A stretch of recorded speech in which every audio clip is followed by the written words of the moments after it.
Hi, everybody. My name is Jonathan Asher. I'm the Portfolio Director for the CATIA Construction Solutions. I'm very excited to be here with you today. It's going to be a special session for me because it's not scripted. It's not going to be a formal presentation. Today, I'm going to talk to you about component-based design. We're going to do a deep dive into the process and methodology of using component-based design within our CATIA Construction Solutions. And I'm going to start by giving you a little background, a little introduction to what component-based design is. And then we're going to open CATIA and do a live demo that covers two different ways of working with component-based design, the more classic approach, and then a newer approach that's integrated with our building solutions. And so if you're new to CATIA, I wish you luck. This is going to be a very in-depth and very technical session. If you're an expert in CATIA, welcome. You're in the right place. We're going to talk about parametric associative modeling, creating UDFs, engineering templates, and then we're going to do our best to bypass scripting to automate the instantiation of those UDFs and engineering templates and use component-based design directly to do that automated step. And so without further ado, let's get into it. Component-based design has been around for a number of years. It was released back in 17 or 18X, maybe even before that. But its goal is to eliminate the requirements for scripting to automate the instantiation of templates, parametric templates, whether it's a UDF, a power copy, or an engineering template. And so the framework for this and the way the entity that makes all of this possible is the object type.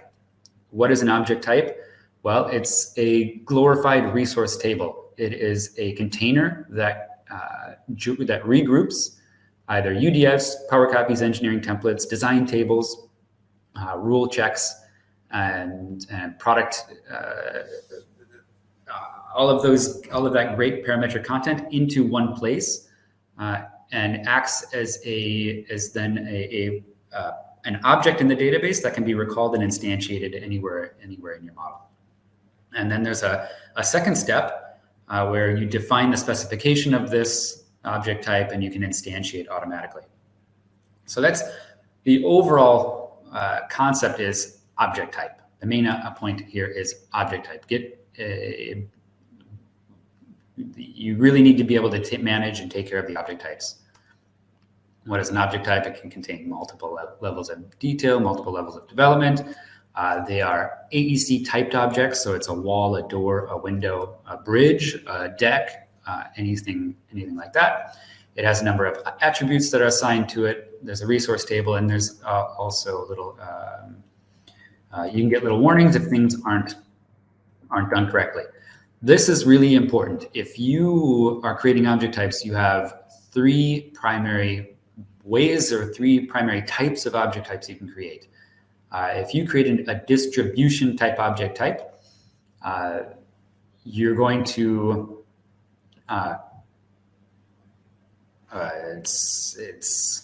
you're going to take your UDF, you're going to embed the UDF into the object type. When you instantiate the UDF and you change LOD, it's going to create duplicates of that UDF geometry. If you create for reference, it means that when you instantiate the engineering template, every engineering template or every time you instantiate after that, you're going to be instantiating a reference of the original. You're not going to be instantiating a new and modified instance in the model. And then there's adaptive, which is probably the most powerful or the most, from my perspective, it's the one that I use the most. It's because when you instantiate the engineering template then through the model, every time you instantiate a new instance, it's going to create an instance, it's going to adapt, and it's going to change based on the inputs that you put into it. So by default, my recommendation is to just use adaptive in your models when you're creating an object type in the beginning. Once you've created an object type, it's a container. It's a container for UDFs, it's a container for engineering templates or power copies. So you need to have those engineering templates and UDFs modeled on the side already. This may change in the future, but for the where the object type could become a context within which you create these UDFs or templates. But for the time being, these templates and objects need to be created on the side already. So you open your resource table, you add a UDF, you add an engineering template. One thing that's important is that they should have the same inputs. So a UDF and an engineering template should share the same inputs. And the engineering template especially needs to have a base axis system. So here you see it, there's the base axis system. It needs to be spelled exactly like this, no underscores, it is case sensitive. And there is a button, so best practice, there's a button in the Building and Civil Assemblies application to define that base axis system for you so that you can't make a mistake, you can't accidentally spell it wrong or place it in the wrong place. So that's a critical aspect, and it needs to be published. So the base axis system can't just exist in the model, it also needs to be published at the product level so that can be captured and consumed by the change LOD command. So you can have a design table assigned in your object, in your engineering template, or in your object type that can control the parameters that are found within your UDFs, engineering templates, or reference product if you're not using an engineering template, where you would get that ref type or reference object type. And the actual way to create this is through the plus content field. And you can include, again, all of the attributes that you would assign, all of the IFC attributes in that object type so that they can be instantiated with that. I'm not going to go into the impacts, but you can use impacts to create holes or to assign where holes would be placed on adjoining components. And that's essentially it. Okay, so there's the background into how to create the object type. What is the contents of an object type? I'm sure you have questions. That's okay. Let's go into the model and see if we can build these first. Consume an object type or make an object type, or reuse an object type. Because to be honest, in the time that we have today, we're not going to be able to make an object type. We will use, go deep into what an object type is and how it can be used. So the first way we're going to use an object type is we're going to instantiate on this facade. And you've seen facade videos in the past. We've used component-based design with facades in previous posts on the community and previous YouTube videos. But today I'll try to walk you through a little bit what's happening in the background. So first off, I have this panel open. This is a panel it contains a UDF inside here. So in my 3D shape, I have a UDF. I also have then an engineering template that grabs this assembly, and the engineering template is going to replace these inputs. So I have, there you go, my base axis system. It's published right here. I have a bottom curve, right curve, top curve, and left curve. And if I show you what these look like, they're just plain and simple curves. Surface, I don't actually need as an input. So that's not a required input, but those are the inputs to my engineering template and UDF. If I go to my engineering template here, you can see then I've created my engineering template. I have my base axis system, of course, and then I have my bottom curve, left curve, right curve, and top curve. I also have a parameter here, panel name. That's if I want to change the names of the panels when I instantiate. Then I have my object type. So this is where I regroup the UDF, power copy, or engineering template into one place. And again, I could make that by going up to the plus, new content, and here I've got my new content filter to do, and I can make a door type or a door. If I go to wall, I can filter to wall or wall type, curtain wall type. So those, if I make a wall type, it's going to give me the option then to make, let's just do it, why not? Here I get the option to click the reference, adaptive, or distribution type.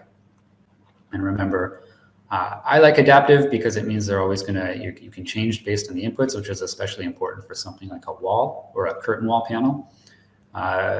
Reference and distribution, that might be more interesting if you have something like a door that's a standard off-the-shelf door that doesn't have adaptable parameters, so it doesn't change, it just gets inserted in the model, and you don't want to create a new model, a new instance of that every single time. So here's my object type for my glazing panel. If I open my resource table, you can see I have a user-defined feature attached to this. I have no power copy attached, and I have my engineering template. That's it. I could include some documentation about this panel, like what are the specifications for the extrusions. I could have a design table that could adapt like maybe the gasket sizes. But this is essentially just a geometric object type, so it just contains geometry. I don't even think I've done anything with the attributes on this. So my object type is a big resource table. If I go into my model now, if I want to assign that object type to this curtain wall panel, I have to do a couple of things. So first off, I'm going to make a new variable curtain wall, because this curtain wall right here is in my design model. I'm going to make this in a separate context where I can go into higher level of detail. So I've got a curtain wall here. The easiest way for me to do this variable curtain wall is in building space planning application right now. It will soon be also in the building 3D design application, but because it's in building space planning right now, I need to go to building space planning to create my new variable curtain wall. Now, variable curtain wall, you can see all of my variable curtain walls here. I'm going to click on this one real soon. Variable curtain wall has a really fantastic functionality that allows you to match existing curtain walls. So I can click on my curtain wall command. I can select the face that I'm going to use as input here. And then by clicking on match me, I already knew which one I'm going to click on. I prepped this. Clicking match me, it grabs all of the parameters, attributes, and design that you've associated this variable curtain wall, and it will automatically set those for the current curtain wall. So I just auto-magically made my new variable curtain wall based on the existing design of another curtain wall that I have in my model. And now to go to component-based design, because this variable curtain wall can't be consumed yet, I'm going to go back into building 3D design because that's my preferred application here, a preferred application of choice. Inside variable curtain wall, I have this extract cells command. So when I click extract cells, I have two options. I can extract the cells or I can extract the curves. Extracting the curves is going to give me the design lines, the panel pattern, where all of the extrusions go. Extract cells is going to give me something different. I'm going to show you what that looks like. So click OK, and when the CATIA is going to create me all of the inputs I need for component-based design, and it's going to do it in a smart way. Actually, it's analyzed the variable curtain wall, and it's found all of the reused panels, what panels are typical and what panels are unique, and how we should and where we should instantiate what panels so that we optimize panel reuse. And so here in my first extracted cells, I have extracted by region, and the regions were defined by my levels. And then I have this set, which is my unique sets. My repeating sets. So in this case, it places them all over here at the origin of the model. For now, this I admit, you'll see this is all going to change in 23x FD01, but for 23x GA, this is the way the extract is created. It extracts the cell over here with all of the inputs, but then it gives me the axis systems where I'm going to assembly pattern this panel, so that I instantiate once into the model and then I assembly pattern everywhere where it needs to go. So that panel goes there. This panel gets reused quite a bit. So this one's going to go all over the place. So that's a good one. Maximizing reuse and panels there. So there, I've got my panels. I've got my axis systems. I can now instantiate my object type. So to do that, I need to define specification. I'm going to go to the Components tab. I have Capture Component Specification. This button is going to assign my object type to my geometry in the model. And then I can change LOD, which is instantiate either the UDF or the engineering template. So here we go. This is the object type. I searched the database and found it. I'm not going to go through that process right now because it could be a little time consuming, but the object type that you saw here goes into this field right here, and you get that through the search. I'm going to use a selection pattern from a set with all children. So the set is going to be unique cells. You see there, it's grabbed the axis system, and that's why the base axis system is so important.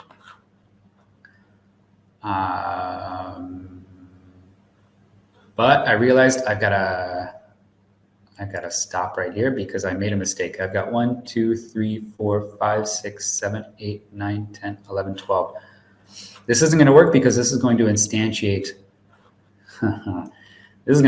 hundreds of panels into my model, and I only want 12 panels. So I need to make a new geometric set. 1 second. And this is what's going to change in 23x FD01. I won't have to go through this process to make these external axis systems because these organized geometric sets are going to be different in 23x FD01. So 1, 2, 3, 4, 5, 6, 7, 8, 9, 10, 11, 12. I need to make 12 axis systems, and I'm just going to do it here. So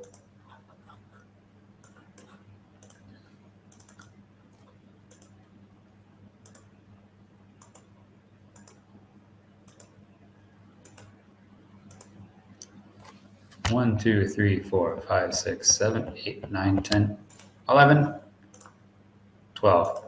Okay.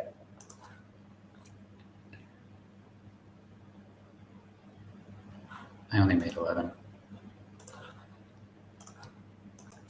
12, we're going to change geometrical set. We're going to drop them into our geometrical set here. We're going to call these our base axis systems.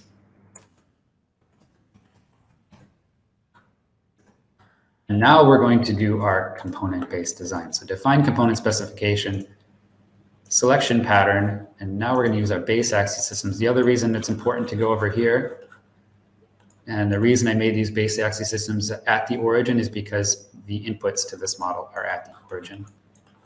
Okay, so now I've got my 12 specifications. I click next, and it's going to ask me for the inputs. It's also going to ask me for a user-defined feature location where I want to instantiate that. I'm going to leave that out for now because, to be honest, I am only going to instantiate the engineering template for this model. So left curve.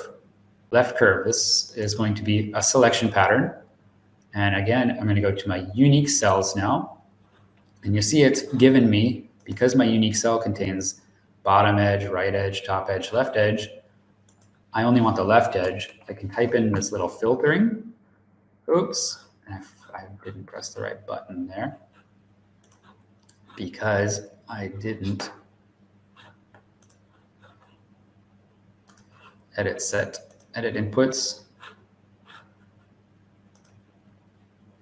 The problem was it's case sensitive.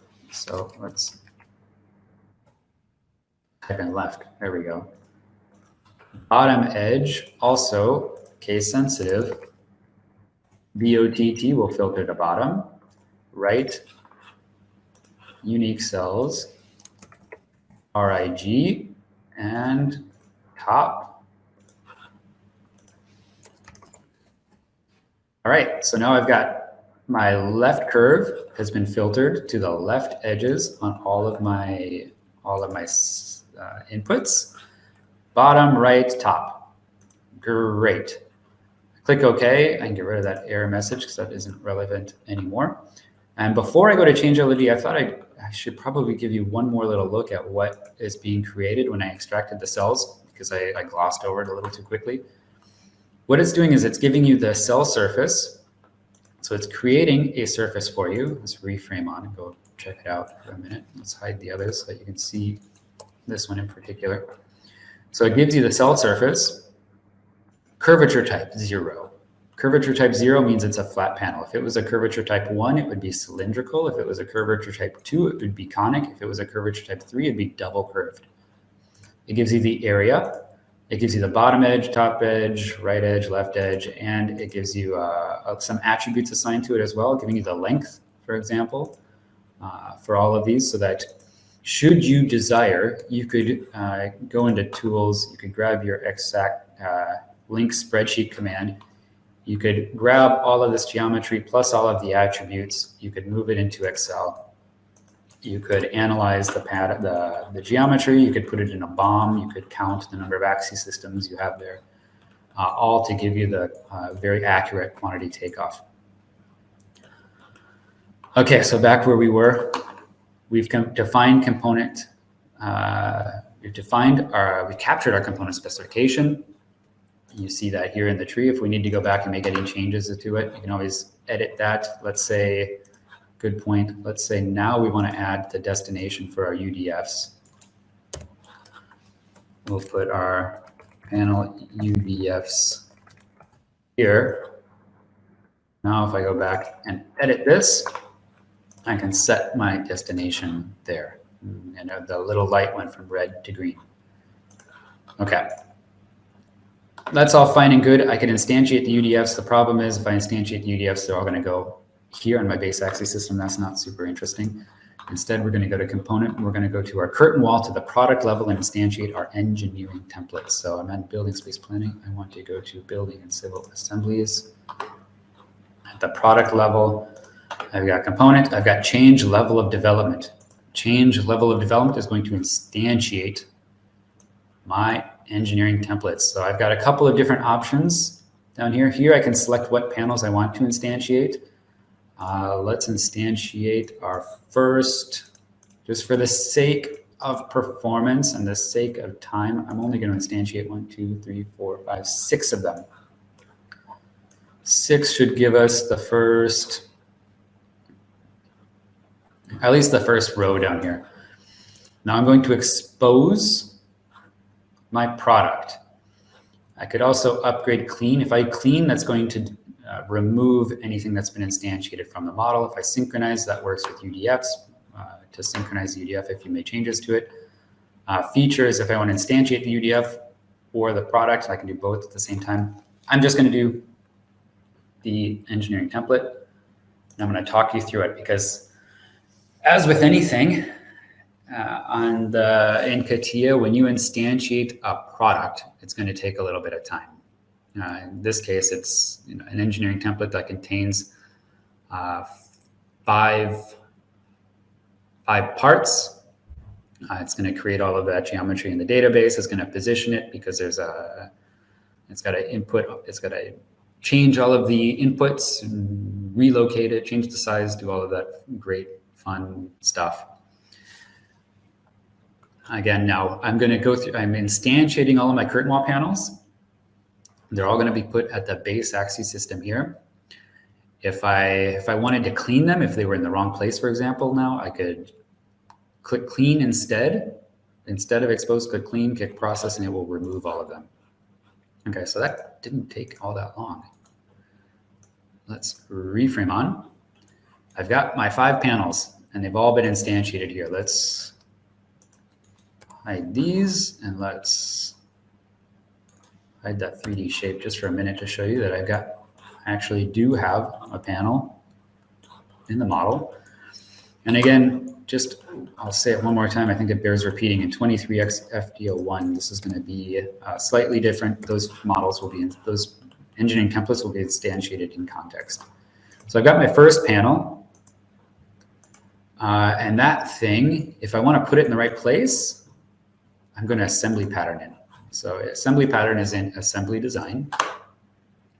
And I'm going to use the axis systems that are found in this geometrical set. So I've got 6 panels. Should be able to instantiate blindly these first 6 geometric sets. So click on assembly pattern, click on my panel, click on my geometrical set. I'm going to reuse that selected, click OK, and it's, look at that. Look at that. They've gone right where they need to go. Let's do this with the second one.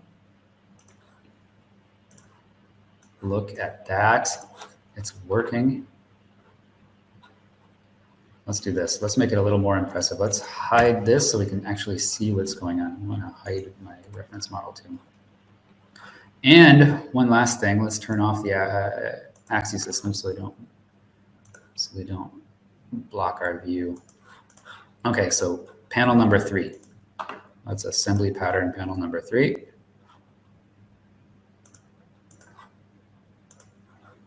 Oh, I missed the button. Assembly pattern panel number 3. Nice. Assembly pattern panel number 4.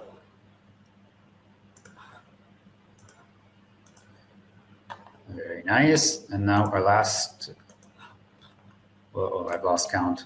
I've lost count. 1, 2, 3, 4, 5. 1, 2, 3, 4, 5. Yes. We'll do 6. We'll do our 6th. 1, 2, 3, 4, 5, 6. So I should have done, it looks like I'm missing a couple panels to actually finish off my full facade. But anyway, in any event, you see now I've instantiated all of my panels. I've got a fully detailed, fully resolved, fully fabricatable model here that took all of 15 minutes. I'm not discounting the fact that we had to create that engineering template, we had to create the UDFs, we had to create the detailed model, but going from the concept model, which is this variable curtain wall, to the fabrication model here took all of 0, very negligible amount of time.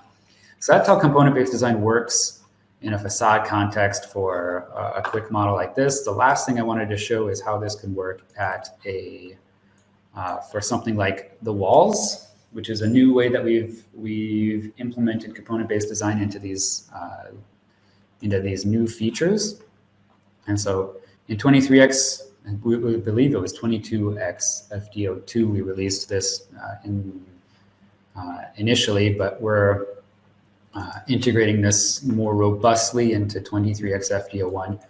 I've modeled these walls up here, and we're going to assign an object type to one of these walls. So I'm going to go again. I've moved these walls into a separate model so that I don't have to mess around with the design model. This wall is going to get an object type that's contains a lot of X generative design. So this object type is, let's go here. I'll show you the engineering template. This object type is built off of a mid-surface. It has one mid-surface as input. It has one wall thickness parameter as input. Nothing else. Again, it's case sensitive, so it has to be written exactly like this for it to work.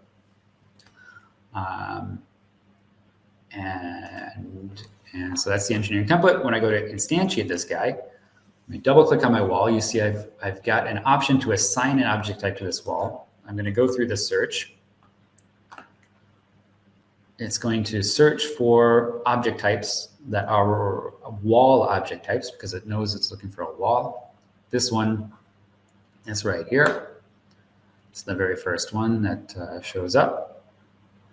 If I had a UDF attached to this object type, it would give me the UDF parameters down here that I can modify, but because there's no UDF in this object type, it's not going to give me that option.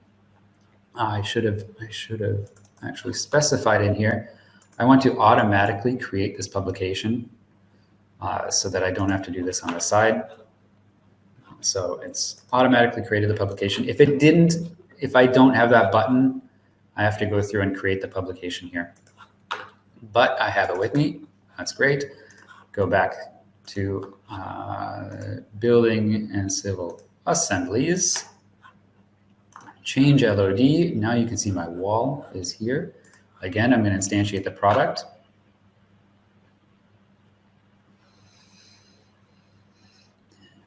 I realize I'm going quickly over time. I apologize. This is just so exciting. I gotta keep going. So I've got my wall here. If I go inside my wall, again, I said this thing is built on X generative design. So it's got, oh, I see an update error in my future. Yep, I see an update error in my future. There's something wrong here. And unfortunately, I don't have time to show you the debug version, but that's how component-based design works. And in any event, if we want to do, I've got a UDF that I can instantiate in another object type. So let's step aside from that for a minute. Let's go to my UDF Smart Divide. This is an object type that I'm personally proud of because it's got a lot of knowledge inside, and it's there to do the framing. So this object type has a UDF inside, and you see when I selected the object type with the UDF, it automatically goes and shows the different parameters. The UDF here gets embedded in the object type. The mid-surface is automatically created, and if I hide that finished surface, now you can see the contents, the additional contents to this UDF, and you can see where I can change things like the stud spacing. Oh, I've got an error in this one too, but it worked. So you can control the different parameters in here. There's an error in my rule that's inside of this UDF. But anyway, that's the way you'd use component-based design for a UDF with the new wall feature, with an engineering template for the new wall feature. Again, I'm sorry that my object types aren't perfect. I've got a couple of errors here. Wasn't able to debug this one quickly right now, but that's essentially the way component-based design and object types work within the CATIA construction context.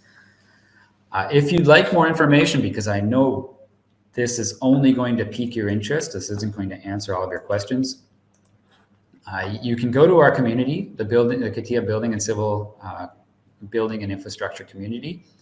Here on the wiki, Patrick has posted this introduction to component-based design, which is fantastic. We've also, in the building design, have other examples here. Nuri has posted a really beautiful example of using component-based design and X-generative design together for this facade. And then if you need more details about this the component, the object type that I just showed you that kind of bugged out, with the framing, there's an example and the 3D XML of how this works and how to build your object type. The 3D XML is there. It's on this post. You can download it and explore it and see how it will work in your model. And then we've got a bit more information here from R&D, from Gigi, explaining if you want to create your own wall object type, these are the inputs. If you want to make a slab object type, here are the inputs. Because for 22X FDO4, these are the two primary features that we support out of the box using the same methodology that I just showed you. And finally, if you want to go into the companion learning, there's a brand new learning module for civil engineering on how to create this bridge. It's a parametric bridge. And in this case, we do create UDFs, we create engineering templates, and then we instantiate that using the bridge assistant, which is a fantastic shortcut to using component-based design in the bridge design context, and then experiencing this bridge by traveling along the alignment. So I highly recommend, if you want to design a bridge using component-based design and dig into this module, because it's going to walk you through everything and give you the content that you need to create it. So with that, thank you so much for your attention. I know this was fast. I know this was not as comprehensive as I think it could have been. It was a bit informal, but I really look forward to hearing your feedback on component-based design, hearing how you use component-based design in your everyday modeling, and get your feedback on what you'd like to see change to make component-based design even more powerful or even easier to use. So thank you for your attention. Have a great afternoon, evening, morning, whenever you're watching this, and I'll talk to you soon.